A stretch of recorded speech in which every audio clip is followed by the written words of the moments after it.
Yo, halo guys, sebelum gua lanjutin ke pembahasannya, gua nggak bosen-bosen ngingetin ke kalian dulu, yuk dukung dulu channel ini dengan pencet tombol subscribe dan loncengnya di bawah ini, agar kalian tidak ketinggalan update dari channel ini. Dan juga like dan share ke kawan-kawan kalian, biar di channel ini semakin dikenal banyak orang.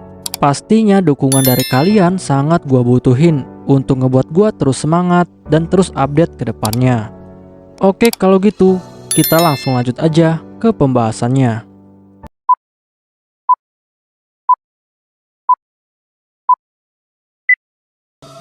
Yo, halo guys, di video gua kali ini gua bakal ngebahas light novel Isekai wa Smartphone Totomoni volume ke-9 chapter ke-10.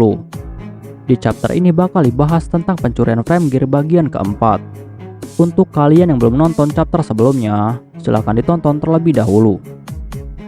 Keesokan harinya, saat ini Toya sudah memanggil beberapa ksatria dari ras iblis untuk bertemu dengan dirinya, karena Toya ingin menanyakan tentang keluarga Frenel kepada mereka semua.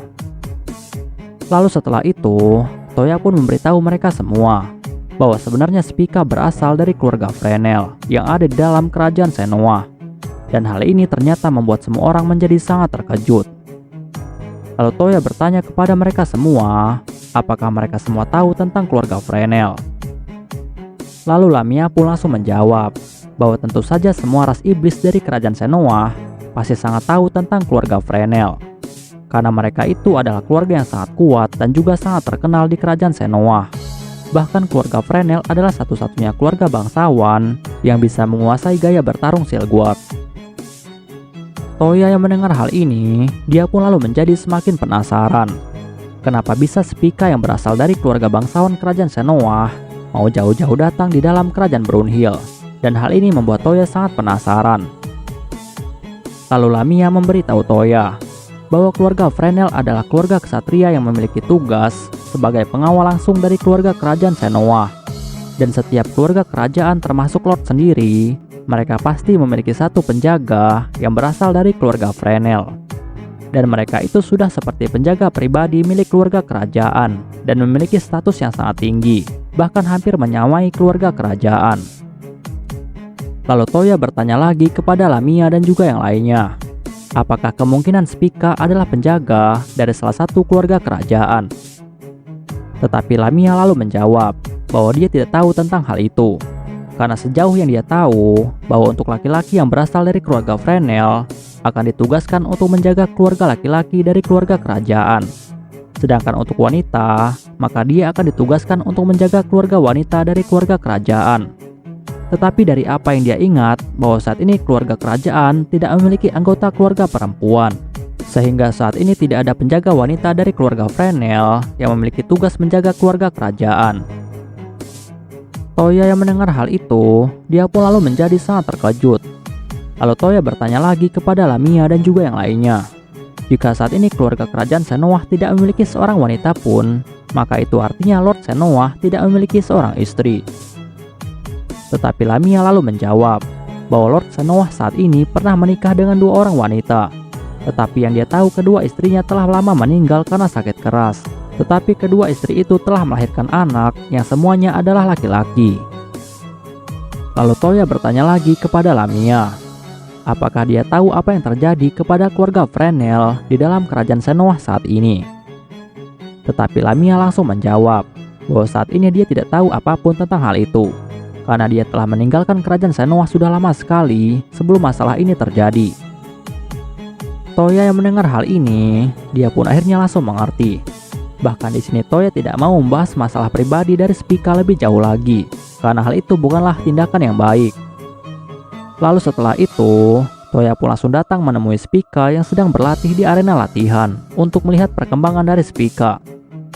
Lalu Toya bertanya kepada Spica, apakah dia merasa nyaman tinggal di kerajaan Brunhild. Dan Spica pun langsung menjawab bahwa dia saat ini merasa sangat nyaman dengan semua yang ada di dalam kerajaan Brunhild. Bahkan semua orang di dalam kerajaan Brunhild sangat menghormati dirinya, walaupun dia adalah seorang iblis. Dan dia juga terkejut karena ternyata kerajaan Brunhild memiliki kekuatan militer yang sangat kuat. Bahkan dengan gemetaran Spica bilang kepada Toya jika dia sedikit agak takut kepada kekuatan yang dimiliki oleh Nona Moroha, Bahkan gaya bertarung Silguard miliknya yang sangat dia banggakan sampai saat ini, semua itu percuma saja di hadapan Nona Moroha. Toya yang mendengar hal itu, dia pun langsung mengerti, karena Toya sendiri sudah menduga akan hal ini. Lalu setelah itu, Toya pun akhirnya ingat jika Sakura pernah memberitahunya jika keluarga Fresnel memiliki senjata unik yang berupa perisai yang sangat tajam. Lalu Toya pun akhirnya langsung membuat perisai tajam menggunakan material frase, agar kemampuan bertarung Silguard milik Spica dapat digunakan dengan sangat sempurna. Tetapi saat Toya menggunakan sihir modeling miliknya, ternyata hal itu membuat Spica sangat terkejut. Lalu Spica mulai memberikan contoh bentuk dari perisai khusus miliknya yang sebelumnya dia gunakan di kerajaan Shenoa. Sedangkan Toya terus melakukan penyesuaian bentuk dengan arahan dari Spica. Dan saat perisai itu selesai dibuat, Spica pun dengan cepat langsung mencobanya. Dan ternyata hasilnya sangatlah sempurna. Bahkan menurut Spica, perisai ini cukup ringan dan sangat mudah untuk digunakan. Tetapi Toya lalu memberitahu Spica bahwa perisai itu dibuat menggunakan material yang sangat kuat, bahkan tidak akan rusak oleh serangan apapun dari senjata apapun. Bahkan jika perisai ini rusak, maka dia bisa melakukan regenerasi dengan sendirinya. Bahkan perisai ini memiliki kemampuan khusus dalam menyerap serangan sihir apapun yang diarahkan kepada dirinya. Lalu setelah itu, Toya juga langsung memberikan satu set baju perang Ksatria Brownhill kepada Spica. Dan hal ini membuat Spica sangat bangga. Lalu Spica bilang kepada Toya bahwa armor, senjata dan juga perisai yang diberikan oleh Yang Mulia Toya semuanya adalah alat tempur yang sangat kuat. Lalu tiba-tiba Ceska pun langsung datang menemui Toya. Dan Ceska bilang bahwa Rosetta telah mengirimkan pesan jika proyek yang telah dia buat telah selesai. Toya yang mendengar hal ini, dia pun lalu menjadi sangat senang dan langsung menuju ke Babylon Bengkel untuk menemui Rosetta. Lalu setelah Toya sampai di sana, Rosetta pun langsung menjelaskan semuanya kepada Toya. Rosetta bilang bahwa dia telah berhasil menciptakan alat radar untuk bisa mendeteksi kedatangan dari para frase. Bahkan alatnya ini bisa memprediksi berapa banyak frase yang akan muncul dan juga jenisnya. Dan juga alat ini bisa mengetahui lokasi dan juga kapan mereka akan muncul. Dan walaupun untuk saat ini radarnya hanya bisa mencapai jarak yang terbatas, tetapi satu radar saja cukup untuk mencakup semua wilayah kerajaan Brownhill. Sedangkan untuk kerajaan yang lebih besar, seperti kerajaan Belfast, Kekaisaran Regulus, dan juga kerajaan Estia, maka akan dibutuhkan lebih banyak alat radar untuk bisa mencakup semua wilayahnya. Lalu setelah itu Guildmaster Relisa, yang juga dipanggil oleh Toya ke tempat itu, dia pun langsung mengajukan sarannya kepada Toya.